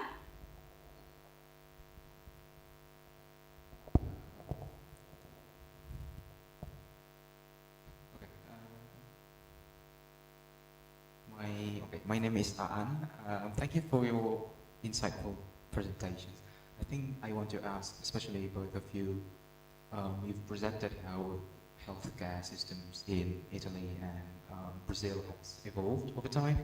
I was wondering if there are also changes in the medical education itself, in medical school, how the curriculum changes, especially in relation to post-pandemic, because we've also mentioned how medical students was basically dispatched to help the health workers. I was wondering if what was the lesson from that, and I was wondering maybe if that was successful, we could take a lesson from that. Maybe we could accelerate the whole education system so we can just dispatch doctors quicker. And yeah, I think perhaps it will also help alleviate the problems with, lacking in Professionals. Yeah, so I think I was wondering if there are those changes in the medical education system itself. If you have any. Okay. Excellent question. Medical education or medical curriculum, is there any change in, I think, or is there any change in medical curriculum or education? Please. Siapa yang mau? Who's going to? Yes, as I said, in Italy we still have a shortage of personal courses. There's a lack of them. So when we faced pandemic, the first things that we noticed is that we didn't have enough doctor for all the patients that were coming to our hospitals, because always medical studies has been too much elitary in our country. We had a national test that we can take after our high school, and it was really difficult in the first years, and now they're trying to make it a little bit easier, for example, introducing questions about cultural knowledge and making it easier, because it was very much elitary. We can say that of 10, 12, no, 11 people, and then took the test, just one could pass and go to the medical studies.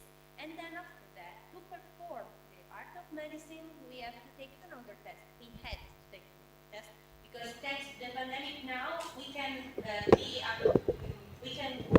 start work like in ERs or in different places in which you don't have to be a specialized doctor. But before that, we had to take a test after our 6 years of medicine.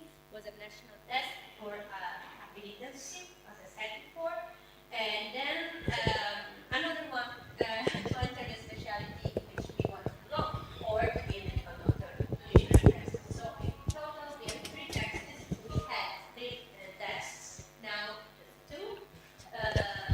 And now, thanks to, I don't want to say thanks to the pandemic, but this state of things changed and opened the eyes with this problem, and now we are having more practitioners, we have more doctors who can help us and to manage better our healthcare system. Okay, so the examination is getting, is not as much as it used to be? Yes, I noticed that in the first test for high schoolers, Yeah. questions are easier. Hmm. Easier and different on different subjects. For example, general knowledge, not just biology, chemistry, and physics, or mathematics, as we do. Before, the general knowledge was just 2 questions on 60, and now it's more. But is it the medical students accepted also increasing or the same? That's the problem, because we have more medical students, but the Hmm. It's still difficult. But now we are testing, so maybe something will change, and for the better, I hope. Also, But the curriculum, is it still the same? You still have to 6 years medical doctor, and then afterwards the specialty. This is the same. it's the same. We have 6 years of studies, normal studies. We don't have a pre-med, just from the first year to the 6 year straight, and then we graduate, and we can work just in ER or like medical, Primary. medical, Primary care? monitors regards, as I said Mm. before, supervise. But if you want to become a real doctor, as we say, you have to do other 3 years for become a family doctor, Mm. and then from 4 to 6 years for other specialties like anesthesiology, cardiology, surgery, and Okay. Specialty. but Okay. the curricula is The same. the same. Just the access maybe will Easier. be easier. Okay. Thank you. How about in Brazil? In Brazil, it is actually much more fast to be a doctor. You enter, the main part is to enter the university. It's the most difficult part because people study a lot to get into a public university, which is not paid, it's for free. So people study a lot to get into these kind of universities, and it's more how can I say, more democratic, because people who don't have access to private universities, they can enter these kind of universities. And we even have some quota. We have designated 6 vacancies for them to enter, people who don't have access to private education their whole lives. So, but we also have an increasing number of private institutions in which they have their own entrance exams. So it's a little bit easier to enter them than the public ones. But then these kind of educations, they're being really criticized because they are kind of like making it too fast to enter. So it's a problem because it's mercantilizing the education. It's like transforming the education in a product. So it shouldn't be a product, as it's what they say. It shouldn't. It's private, it talks about money. Yes, yes. They have business in the Yeah, it's kind of like they basically sell their vacancies for anyone to want to enter there. So yes, it's really expensive and it's really elitized. It's only for people who can pay. But the medical education only takes 6 years. At the end of the 6 years, you can work wherever you want. You can assume the risk and just say, oh, I want to work in the ER, and you can go to the ER. So yeah, it's really concerning, but it accelerates the process in a place in which we have so many need for healthcare professionals.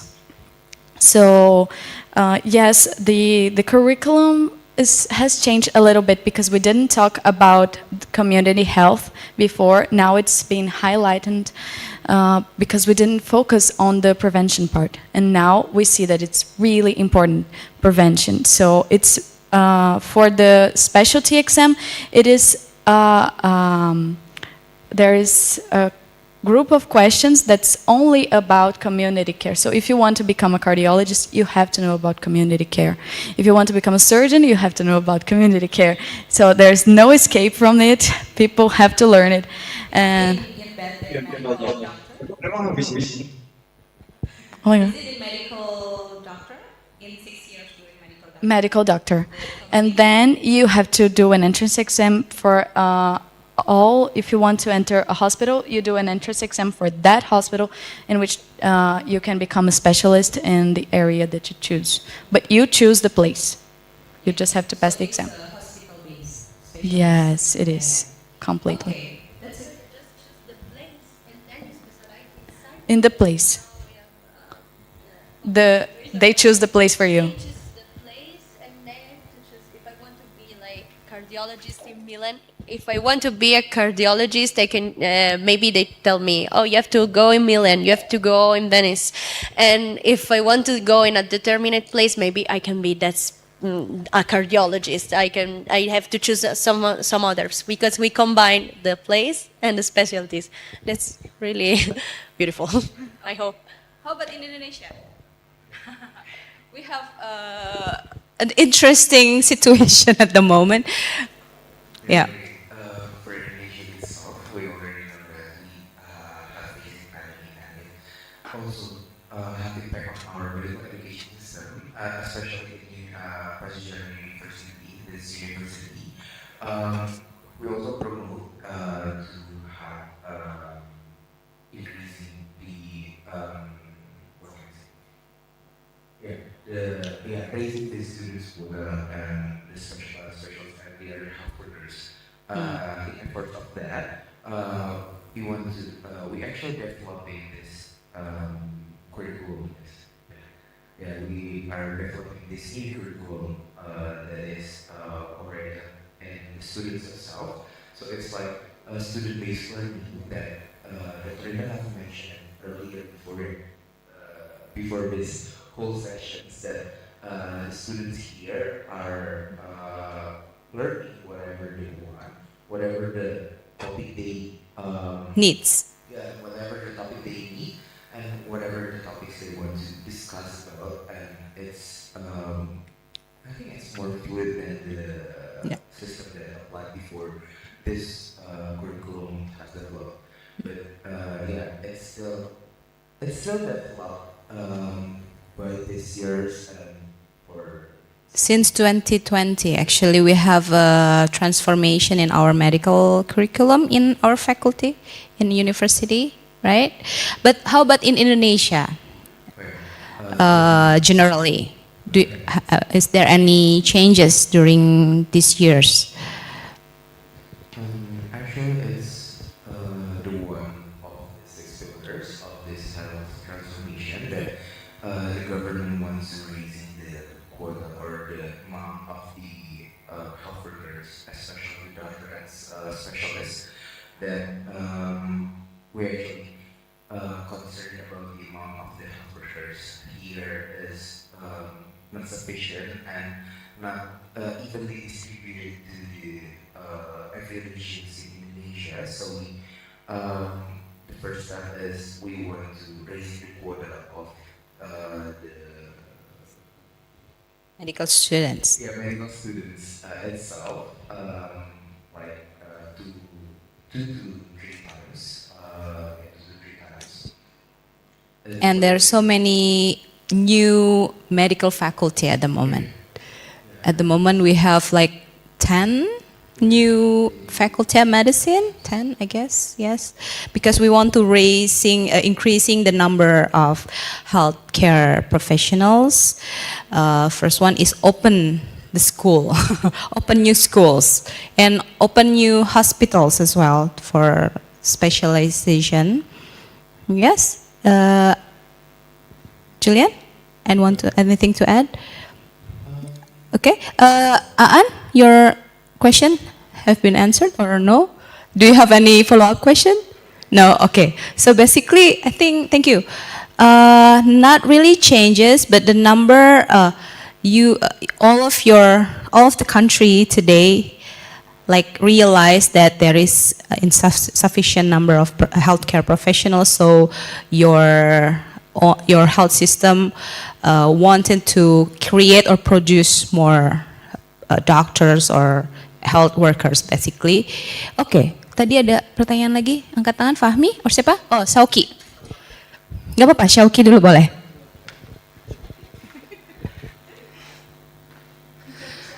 Okay, first thing first, my name is Shauki and I'm from third year medical students here.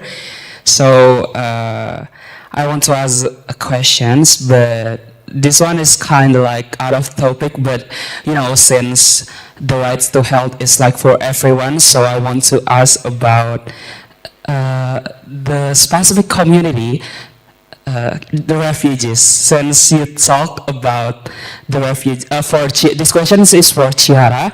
Since you talk about the refugees in Italy, like for Africa, and they ship go to the Italy, I want to ask you questions about the condition of refugees' health in your country. The first one is, what's the biggest health problem that happened to refugees in your country? Like maybe the accessibility or the quality of health there. And the second one is, since Indonesia did not provide health insurance for refugees because the government regulation, I'm really curious about these things in your country. Is there any health insurance from the government for refugees community in Italy? Thank you. Thank you for the question. Yes, let's start from the basics. Refugees came from Africa mostly, and the ones who are allowed to stay in our states are the ones who are actually war refugees, because there are a lot of wars and social problems inside a lot of countries, not in the north of Africa, but in the middle, and also they escape from famine and a lot of bad stuff. So they do a lot of, they travel for a lot of time, and since they reach the coast, and then they go on the boats that I show you. Their conditions are all very critical because sometimes we can even reach them on time. Maybe the boat is already sinking, maybe it's winter, maybe they departed from their home country with difficult medical conditions, such as I said before, like Ebola. We had 2 or 3 cases of Ebola in Palermo and in the other island near Sicily, because there's Sicily, as I showed you before, then there's the sea and there's the Africa. So they basically do a lot of their traverse is really long, really dangerous. When they come, they don't always come to Sicily directly, but in the little islands that we have in the perimeters. So one of them, for example, Lampedusa, who was a touristic island, was basically changed his aspect in a big hospital field camp. Was a lot of refugees for many years. So it was a problem because also the economics of the island collapsed because no one from Europe wanted to go there to vacation because they had a lot of prejudice and stereotypes. But those people needed really help, and we managed to do a lot of hospitals and the one that we can construct for him precisely, and they didn't have to pay. They have an allowance from the state. It's like when they assure you, when the state can be assured for the fact that they are war refugees, that they needed to come to Italy because of the condition of their state, they can stay in Italy and they receive allowance. They can stay in churches and family structures, or even in campus specifically built for him, and they don't have to pay. They just have to carry on and find their job and live their lives. And we hope that Italy can manage to bring these people over Europe. They usually use just Italy to go to Germany, most of them, because they want to go to Germany. But it's not that easy, because even if we Europeans can travel between the states without any problem because of Schengen laws, they can't. And sometimes other countries have, are more strict, more closed than Italy. So, in my opinion, and the opinion of the parties that I vote, we have to stay open. We have to help these people, because we can just close our eyes and let them sink in the sea, as it happened a lot of times. But also we need help from Europe because it's costing so much money, and also the economies of small island is collapsing because of that. But these people need help, not just from Italy, but just from Europe, but also from Europe. So this is our situation. Thank you for asking. Because my uncle was one of the doctors who went in these field trips. He helped them a lot in Lampedusa, and it was a very beautiful human resource. Yes. Thank you for sharing with us. Cukup? Okay. Thank you, Chiara. Okay, thank you. I think that's a wonderful example of country accepting refugees, because I think in Europe and America there's a lot of refugees coming from Africa, he said. In Indonesia we have, but not really a problem because it's just small number of people. But we have our population that's very big. That's already a problem. Okay, Wilton. Okay, please Wilton. Okay, so thank you for this opportunity. First of all, my name is Wilton, and my question is for Jana. You mentioned before that you are working in a philanthropic hospital, right? Yes.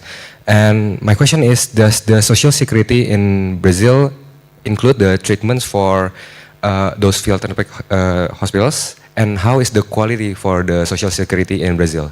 Yes.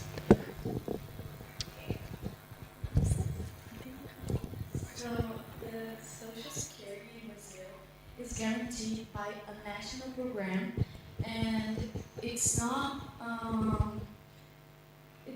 determined by a specific coverage. It's for everyone. Everyone who works and pays taxes, they can have the Social Security, and even those who can't pay the salary taxes, they also have access to Social Security.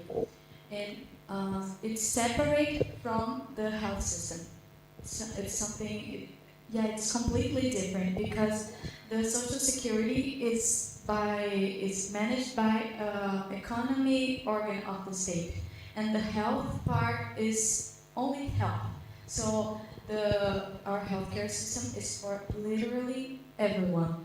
And you can access the health system, the public health system, through public hospitals and philanthropic hospitals. They work exactly as the public hospitals. The only difference is the financing.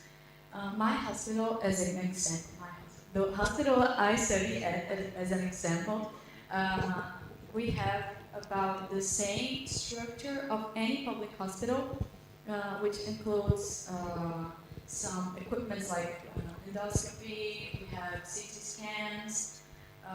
It's not that elevated, but it's really good, and it's what population needs. So we can offer them, as an example, the part that I'm doing research in there is on breast cancer. So we can provide from the mammography to CT scans, also the surgery, and also the reconstruction. So we see the patient as a whole in all public hospitals and philanthropic hospitals. They are a big part of the hospital system. Also, our best hospitals actually are philanthropic. As an example, the Portuguese Beneficency, we have in Rio de Janeiro, I think it's in Rio, I don't know if it's Rio or Sao Paulo, but it is really good, and it's one of the most looked at hospitals for residency programs. So yeah, they are really good. They work exactly the same as in the coverage system of the healthcare system. So everyone can get an appointment there. The only problem is some hospitals, you can only reach them if you have a previous direction to that hospital. So you can't just go to their emergency system and say, oh, I want to be attended by some doctor here. You have to be referred by another system to enter the hospital. Yeah. Sudah cukup? Ada pertanyaan? Yes, can I ask a follow-up question? Yeah. Oh, yes. So you said that everyone, the social security system includes everyone. How about tourists and immigrants? Does the social security also include them? Thank you.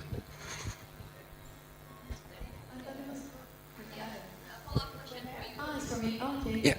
So, yes, even foreigners, immigrants, we have some refugees, basically from African countries that also speak Portuguese. They usually come to Brazil and they are really well received there. We like to see that we are helping people, and Brazil really makes it easy for them to migrate. It's not a complicated process at all. And they are covered by the healthcare system. Even if you're visiting and you have a headache, you want to be taken, you want an appointment, you can get it for free. There are people in the vaccination program I was in. I had a few Portuguese people that came to Brazil just to get the vaccine. And also there were people from many countries that looked for vaccines in Brazil or bring their card already with 2 doses and they wanted another dose. If they had an indication to have another dose, we give them another dose. It's absolutely universal.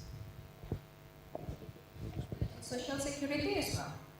The tourist and because social security and healthcare different. Bukan UHC namanya.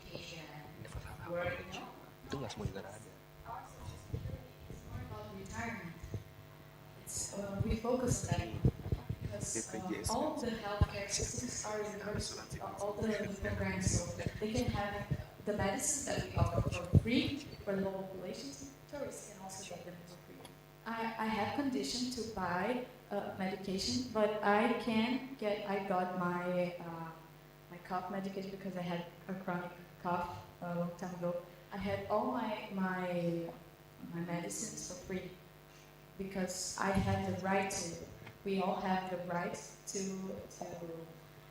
get a benefit from the service. the social security is about the retirement. So I think for tourists and refugees don't have the social security. It's only for the citizen, I think. If they apply for social security. Okay. Okay, thank you so much. Okay. Ada pertanyaan lagi tadi, Fahmi? Oh, bukan. Oh. Okay, thank you so much, Juliet, Muti, and Jenna and Shara for your presentation. So my name is Alexis, and my question is, can you share with us, elaborate on how the lockdown program during the COVID pandemic now affects your health etiquettes or the hospital etiquettes? As I recall, because Italy was one of the first countries which experienced a big surge in the early pandemic, and also, as we know, Brazil is one of the biggest countries, and probably Julian and Muti also want to share on how our lockdown has affected our health etiquette. So probably Jenna and Kiara want to know more. Thank you. The health etiquette, what do you mean? Like the medical etiquette or like the health services in The procedure, is there any changes? Is procedure because of the lockdown, because of the pandemic? I think there is changes, right? Okay, so that's the question. Who's going to answer?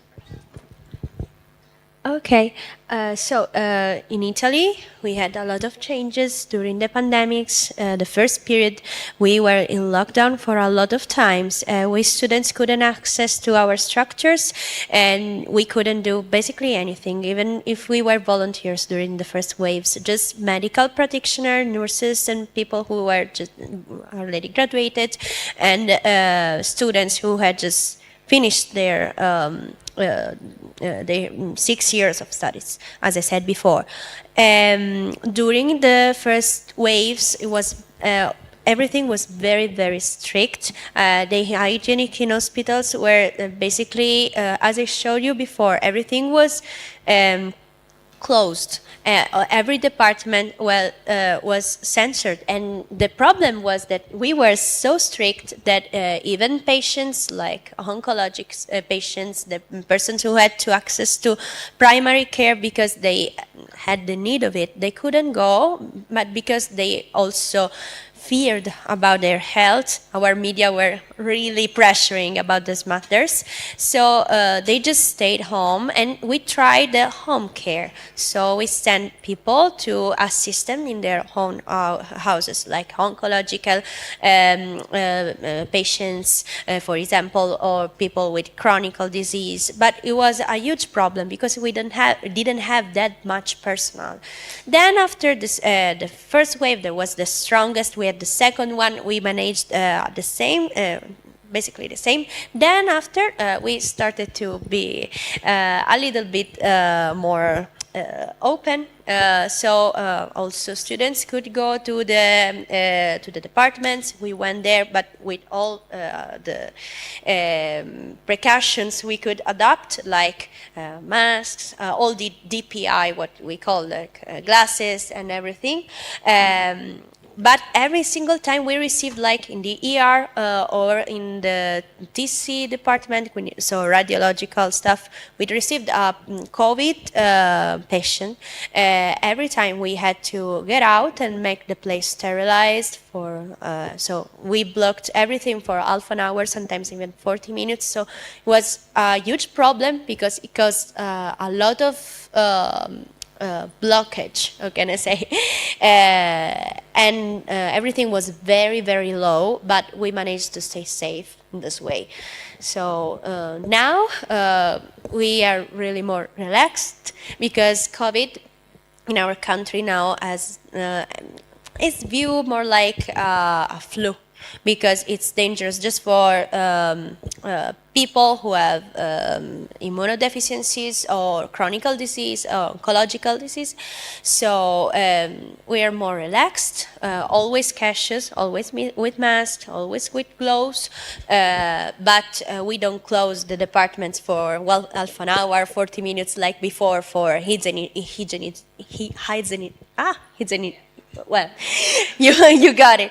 Oh, I also worked in ambulance, and during summer, it was after the third wave, and we had a protocol in which every ambulance, after going to a house, we made the COVID test first, or to go to the streets where there were our need. We did the COVID test. Even when we had a cadaver, we did the COVID test because we needed to know if the cadaver that we were rescuing was contaminated, and also we did it to the family that came. They were all contaminated. So after that, every single time the patient or the cadaver was positive, we went to do the hygienization in a specific place for ambulances. So it lasted a longer time, a lot of time, 1 hour, I guess. So I guess that's it. So how many? I think you already lost the count how many times you get tested for COVID. Aren't we all? Okay. So in Brazil, I think the main changes were, as you perfectly stated, in the etiquette. Because we didn't change a lot in our control. We have a sentence that we repeat. It's like, haven't we learned anything from this? Because there are many doctors who keep that negationist mindset. They deny that anything happened, that the vaccine was effective. I don't know why they are like this, but mostly because we had a lot of political influence in the vaccination process. So a lot of people were influenced, and they thought that the vaccine was worthless, and they were trying to control them with microchips. Yeah, yes. So it still has some rest of this mindset in Brazil, which is really sad to see, because we have one of the most effective vaccination systems. So But yes, COVID is like a flu, is handled like a flu. But I think there were recent news of a new variant in Brazil that they are trying to control. And it is etiquette to wear a mask whenever you are in a healthcare, in a building, like in a hospital, in primary care. It's appropriate to wear masks. You never know when you're handling a patient with immunodeficiency, so you should be prepared for these patients.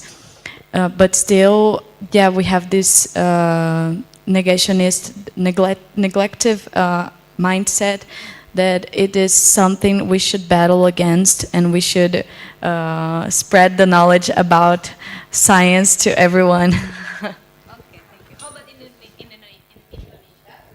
Yeah. Yeah. Probably I will answer to this question and share this to Jana and Kiara. So, as we all know that for Indonesian, there is some period of time that we have to study from home, which is, yeah, study from home, and work also from home, so that we don't go to college, and also but the doctors, yeah, they need it in the hospital, so of course they are still in the hospital. But for medical students like us, we study from home, and then it's just some short period of time. But like after that period of time, we come back to college, and then we as you say also that we have to wear masks, and then wash hands and some other preventive steps. And then also what else again? Is there any impact on your education? Okay. Because she's still in third year, so during pandemic she just entered the university, but Jana and Kiara is already in the hospital, so you have experiences from the point of view of healthcare professionals. But Mutia and I think most of the students here are still in the first year. So what do you think the pandemic impact on your education as a medical doctor? Okay, so probably it's impact to the curriculum as well. No, for you yourself. Curriculum, yeah, of course, we change it, but. So, Mhm. okay, for me, probably there's like more. We need to more understanding about research probably because there's like the need of improvements and improvisation and innovation to prevent some special condition again in the future. So probably that. How about the skills or knowledge? Oh, the skills and knowledge, probably, yeah, about COVID also, because we also have that kind of particular topics that we need to learn about COVID-19, and then, what is it? Okay. COVID-19, yeah. So probably Okay. like that. I also want to. I'm interested to know from Jana and Kiara perspective as well, because I think when pandemic hits, you already in your third year. I think yes. So do you think it has impact on your education as a medical doctor? Because our graduates, they call COVID graduates, like because or online graduates, because most of their study are online because of the pandemics. That's what we did too. So I had just my first year and half of the second year in my university, in which I could study in the structures and go to the hospital. We start to go to the department since the first year. Even if we don't understand nothing, we can just watch, we can touch anybody, but we start to go to the departments from the first year. We couldn't go, of course, after the pandemic start, and we started with online lessons and also online exams. I can say that it's a black hole of our educational system. Oh, thank you. because it was really hard for us to follow lessons or even acknowledge the presence of the doctors, or even do our curricular hours that were destined to go to the hospital. They were substituted with other courses, other subjects that we didn't need actually. Sometimes there were extra lessons, but it's not like going to a hospital and see what people do. We are not like other students in Europe and in the world, maybe, because we can touch patients. We can do anything. We can just ask the doctors and see what they are doing, see their job, become shadows of, yes, like literally shadows, but it's up to you to learn. And for me, when you go to a hospital, you can learn basically more than what you can learn from a textbook. So, for the theoretical part, maybe it was good because after all, we just study from books, and I had a lot of time to stay at home, study, improve my theoretical knowledge, but my practical one was completely out in those years. So it seems really strange to come back to hospital when I was in fourth year. It was shocking at first, and also, yes, awkward, also, absolutely. But I wish I didn't went. I couldn't study and stay home just like I did during the pandemic, because university life is the best. So as for me, I entered the university at 2019. Yes, 2019. So I spent my whole first year at the university, but at the second year, the first semester, I had to do it at home. And it was really an issue because the third semester was the one in which we are going to learn about semiology, and how to do a physical exam, how to collect history. And we just had our first exam and then entered the lockdown. So it was really difficult to learn physical examinations. We had to learn a lot later because there were some maneuvers that you have to do, and we didn't, we watched the videos, but it's so different to do it. And we also start to go to primary care institutions at the first year. So at least the morphological part, like anatomy, histology, and the primary care part, I already had some contact with, so I had some ideas about it. But it was really difficult in some subjects like cardiology, pneumology, to learn without being there, because to listen to the ruids from the lungs or the cardiovascular noises.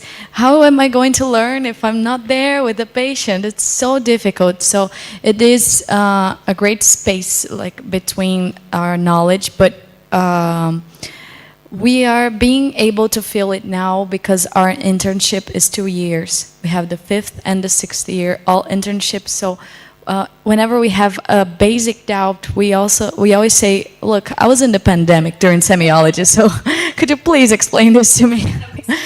Yeah, we have to, because we have to learn everything. So we have to expose our issues, our vulnerabilities, so we can learn. Yeah.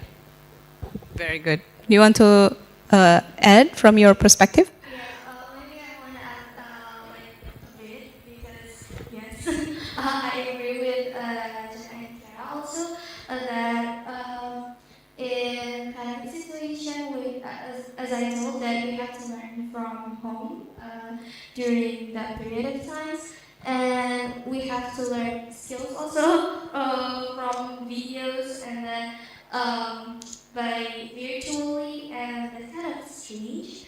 And well, the problem is that I love skills left so much, and I'm waiting for it, but we gotta do it because it's pandemic, so it's kind of like some issue to overcome. Yeah, I think every students have that challenge during pandemic, but here we are now. It's already hopefully already ended, already relaxed now. So all of you now can catch up everything that you left behind during the pandemic. I think, is there any comments or answer from burning questions that have to be told to the, is there any, I don't think, is there any question from the Zoom? Yeah, there is no. Okay, I think because of, we already have more than 2 hours session today. I'm really grateful from your sharing from Indonesia, Brazil, and also Italy. Actually, I also wanted to give opportunity to Jana and Kiara for ask the student from Indonesia, but I think you can ask anytime. Maybe you already asked them already since the first week. So I hope that all of us here today and also in the Zoom can learn a lot from every sharing from Indonesia, Brazil, and Italy. I think from what I learned, from what I heard just now, is that we have similarities, right? Because of the pandemic, first, because of the pandemic, we have similar situation in medical faculties, in medical curriculum. You as a medical students, all of you have same challenges. So it means that sometimes Indonesian students feel, I don't know, do you have still that inferior complex from other country? I hope not. I hope not, because we have the same issues here, we have the same challenges here, and the same situation even in the healthcare system. And what I see from the presentation, the situation, although of course different, but we have similarity that we can learn from each other. I hope your visit, your study in Indonesia have, I hope you learn a lot and you enjoy, you create friends here and you create memories here, hopefully. Okay, I think I ended this session. Thank you so much for your attention. Good afternoon. Assalamualaikum warahmatullahi wabarakatuh. Thank you guys. Terima kasih Pak Sandi.